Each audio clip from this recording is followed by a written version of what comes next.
తమిళనాడులో క్షణక్షణానికి మారుతున్న రాజకీయ సమీకరణాలు టీవీకేకి ఇప్పుడు ఎవరు సపోర్ట్ ఇస్తారు ఏంటి అన్నది ఒక 2-3 పార్టీల గురించి క్లారిటీ వచ్చింది.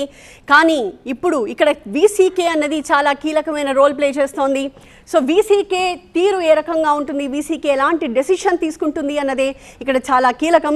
సో రైట్ నౌ మనం చూస్తూ ఉన్నాం మొత్తం 233 మంది ఎమ్మెల్యేల్లో మనకి మ్యాజిక్ ఫిగర్ 117గా ఉంది. సో ఈ 117 అనే మ్యాజిక్ ఫిగర్ని అచీవ్ చేయడానికి ఇప్పుడు లిటరలీ విజయ్ చాలా చాలా కష్టపడాల్సి వస్తుంది. ఇన్ఫ్యాక్ట్ ఎలక్షన్ టైంలో, క్యాంపెయినింగ్ టైంలో కూడా ఈ స్థాయిలో ఎదురీదలేదేమో విజయ్. ఇప్పుడు ఆ మ్యాజిక్ ఫిగర్ని అచీవ్ చేయడానికి మరింత కష్టపడాల్సి వస్తుంది. రిజల్ట్ వచ్చిన దగ్గర నుంచి క్షణక్షణం తమిళనాడు రాజకీయ ముఖ చిత్రం ఎలా మారిపోతోంది అన్నది మనం చూస్తూ ఉన్నాం. సో ఇంతకీ వీసీకే పరిస్థితి ఏంటి, వీసీకే ఏం డెసిషన్ తీసుకుంటుంది అన్నది ఇక్కడ ఎవరికి అంతు చిక్కని సిచ్యువేషన్. ఇప్పుడు మనం మొత్తంగా తమిళనాడులో డిఎంకే కూటమి, ఎన్డీఏ కూటములుగా పోటీ చేశాయి. టీవీకే మాత్రం సోలోగా పోటీ చేసింది. రిజల్ట్ వచ్చిన తర్వాత మ్యాజిక్ ఫిగర్ని అచీవ్ చేయడం కోసం అని చెప్పి డిఎంకే కూటమి నుంచి కాంగ్రెస్ 5 ఎమ్మెల్యేలు కూడా టీవీకేకి సపోర్ట్ చేశారు.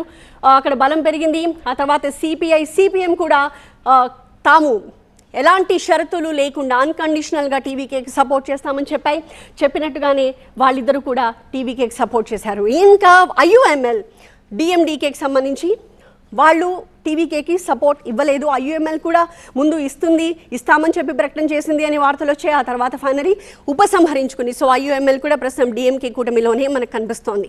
ఇక ఏఐడిఎంకేలో 47 మంది, పిఎంకే, బీజేపీ, ఎంఎంకే వాళ్ళకి ఎంత సంఖ్యాబలం ఉందో కూడా మనం చూస్తున్నాం. వాళ్ళెవరూ కూడా టీవీకేకి సపోర్ట్ చేసే పరిస్థితి లేదు.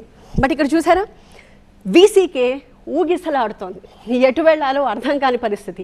ఇన్ఫ్యాక్ట్ 4 గంటలకల్లా ఒక డెసిషన్ చెప్పేస్తుంది వీసీకే అని చెప్పి అంతా ఎక్స్పెక్ట్ చేశారు. కానీ వీసీకే నుంచి ఇంతవరకు ఎలాంటి డెసిషన్ రాలేదు. వీసీకే దగ్గర సంఖ్యాబలం బీభత్సంగా ఉందా అంటే అది కూడా లేదు. కేవలం 2 ఎమ్మెల్యేలు మాత్రమే వీసీకే దగ్గర ఉన్నారు. కానీ ఆ 2 ఎమ్మెల్యేల విషయంలో వీసీకే ఎలాంటి నిర్ణయం తీసుకుంటుంది, ఇటు సపోర్ట్ చేస్తుందా లేదా తూచ్ అని చెప్పి మళ్ళీ డిఎంకే కూటమి వైపే ఉండిపోతుందా అన్నది ఇక్కడ చాలా కీలకంగా మారింది.